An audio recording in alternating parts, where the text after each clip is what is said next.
মা আজ তোমাদেরকে মুরগির মাংস রান্না করে দেখাবে। ১ম এ মুরগির মাংসটাকে ধুয়ে নিয়েছিল। হলুদ গুঁড়ো, লঙ্কার গুঁড়ো, জিরে গুঁড়ো, ধনে গুঁড়ো, রসুন বাটা, আদা বাটা, পেঁয়াজ বাটা সবকিছু এর মধ্যে দিয়ে একসাথে এভাবে ম্যারিনেট করে নিয়েছিল। আর তেজপাতাটাও এই টাইমে দিয়ে দিয়েছিল। হাত দিয়ে চটকে, চটকে ম্যারিনেট করতে হবে। এটাতেই চটজলদি চিকেনটা হয়ে যাবে। তারপর কড়াইতে কাচ্চি ঘানি তেল দিয়ে দেবে মাংসটাকে এবার কষাতে। কষাতে দিয়ে দিতে হবে বেশ কিছুক্ষণ ধৈর্য ধরে কষিয়ে নিতে হবে।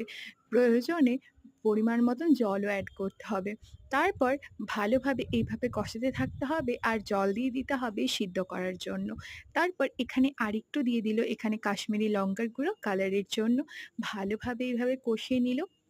কষানোর পর তোমরা দেখবে এটা সিদ্ধ হয়েছে কিনা, সিদ্ধ করার জন্য পরিমাণ মতন মা জল দিয়েছিল।